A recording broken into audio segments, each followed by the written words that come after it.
My name is Abie Han. This is Boxing.com.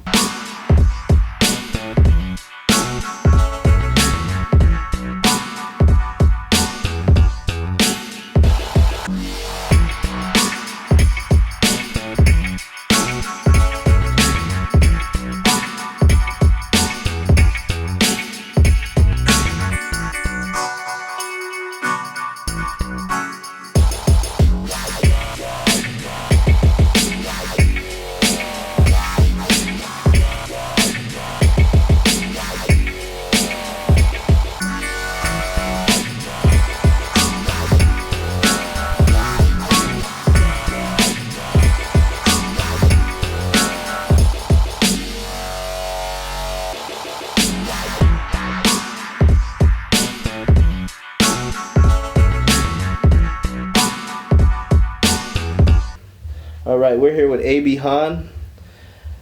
Mr. Han, how long have you been boxing? I've been boxing professionally since December 2007 and until present. And how did you get involved in the sport of boxing? Well, I got involved in the sport of boxing. Basically, I did martial arts first, and then from the martial art fields, I did martial art tournaments, karate, taekwondo, kung fu, and eventually I led into kickboxing. They had a kickboxing martial art tournament duel, and I did it under Montevide's kickboxing. And from there, I hit the kickboxing sport, the avenue, and I dominated. I won the World Kickboxing Championship in 2005, 2006, and 2007 with the IKF. And from there, I went into the World Combat League with Chuck Norris, and I dominated. But after that, it failed, and I needed some other avenue. And boxing, I was a pretty good boxer in the amateurs. I was the Eastern Olympic trials champion in 2007. I almost made the Olympics. So I decided to take my boxing to the pros, and fortunately, I've done great success. I'm 23-3, so I'm looking to get into the top 10 again, and hopefully have another push at the world title. And having such a illustrious martial arts background and the popularity of mixed martial arts, have you ever been asked to do MMA? Oh yes, a lot of people asked me to do mixed martial arts and said, like, why don't you do it? You were such a dominant kickboxer. The problem is that I'm already so invested into boxing that to try to do two sports at the same time is very difficult, and you have to respect. I respect the UFC, I respect MMA, I respect what they do. So if you just go in there and think you can do two things, you can be good at two things or you can be great at one thing.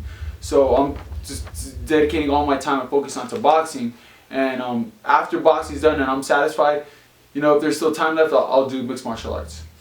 So you fought a couple times on national television. What was that experience like? Oh, that's awesome. Fighting on national television and having people from El Paso get a seat in El Paso and fight on television shows that it's possible. You can get there. Just because you're born in El Paso doesn't mean that you can't do it. You can do it. And I think this will be a start of something big for future El Paso fighters and the Sun City area to get out there and make their names heard, their voices heard. And I guarantee you within 10, 15 years, you're going to see a lot of great El Paso fighters from this area representing, the city and on television nationally. You lost a very controversial decision to the contender winner and former world champion Sergio Mora. What were your thoughts on that fight? It was a very technical fight in the beginning, but I feel if, you have to make your opinion. A split decision loss, I felt I won, but, every fighter that loses a split decision say they won. So if you want to make your own opinion, watch the fight and make your judgment based on that fight. Although the fights on the road seem to be more financially lucrative, is there some sense of relief fighting back here in El Paso?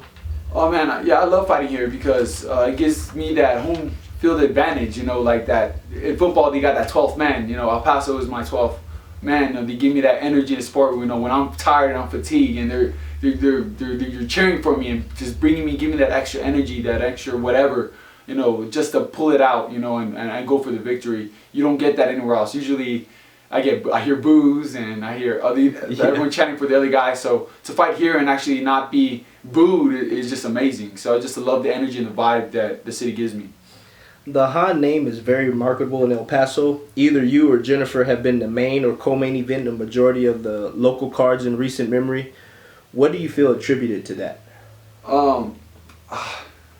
I'm not too sure. We're just very thankful to have this opportunity. We train like everybody else. We're not like something special, but we just stuck in it for so long, and we were very thankful for everyone that has helped us. You know, this whole city has been by our side, win and loss. They've always carried us, and we're just very fortunate. I'm not saying that it'll happen to everyone.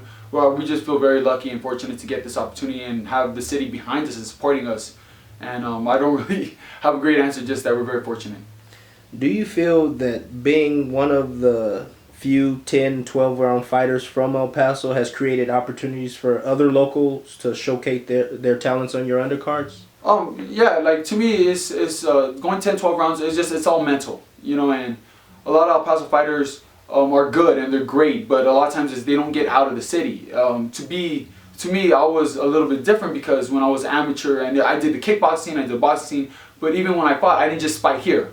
I went out of El Paso and fought. So I fought in New Mexico, I fought in Canada, I fought in Mexico. I went everywhere. I traveled and I fought everyone from different areas, and it expands your horizon. You get to see new fighters, different people, and you can build your confidence. And I think that's a lot what's hurting El Paso fighters, is because we only fight in El Paso, but the talent is there. I don't think I'm the most talented fighter. There's a lot of fighters that are more talented than me, but just weren't able to get out of the city for whatever reason, and we didn't get given that opportunity. But once El Paso fighters get that opportunity to go out and fight out of town and take that investment, I guarantee you're going to see a lot of El Paso world champions.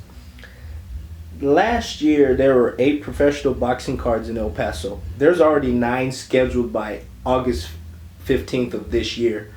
What do you think has been the push to get more professional boxing here? I think people, the promoters like Top Rank, Golden Boy, El Heyman, all the key big name boxing, you know, they had I think a couple shows last year, but they saw how much El Paso is a fight town, how much El Paso cares about boxing and love fighters and people that come out to fight. It's a big fight town here. We just haven't been given the opportunity to showcase, you know, what we have, and then the fans, they come out. If you fight for them, they're going to show up in droves. And I think they're starting to catch on to saying, hey man, people in El Paso, they care about boxing, they want to watch boxing. You just give us an opportunity and we'll show up. And I think it's speaking volumes for them, and you can just see the turnaround just within a year. You're scheduled to fight as the main event on July 3rd on Weather Promotions card at the Socorro Entertainment Center. Who is your opponent? I don't even know. I know it's something Torres. He's a very good fighter. I just forgot his first name. I don't know why. But I'm not taking it for granted. I have seen video of him. I just forgot the first name. But he's a former world champion. He's very good. He's very crafty. He has a lot of experience. So if I take him lightly, he will make me pay. He will get the upset. But I got to stay on my game. I got to stay with what I know how to do. Find whatever openings he gives me, I got to take.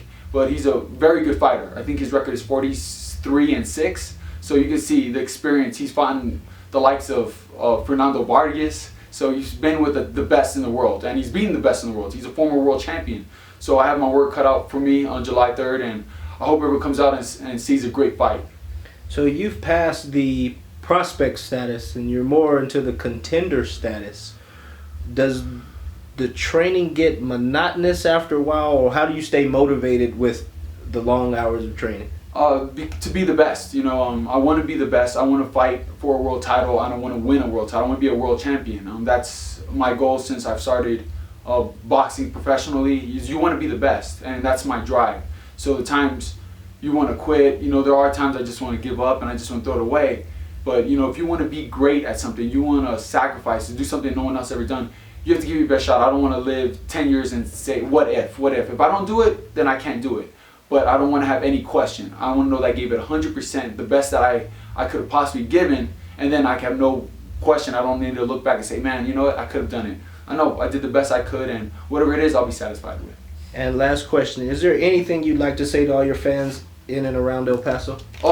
Thank you guys for your support. Since the beginning of my career, you guys have been there. When my first loss to Glenn Tapia, you know, it was very devastating for me, and you guys picked me up. You guys were there for me. Don't worry, Abie, get back in the champ. I love your heart. I love your spirit.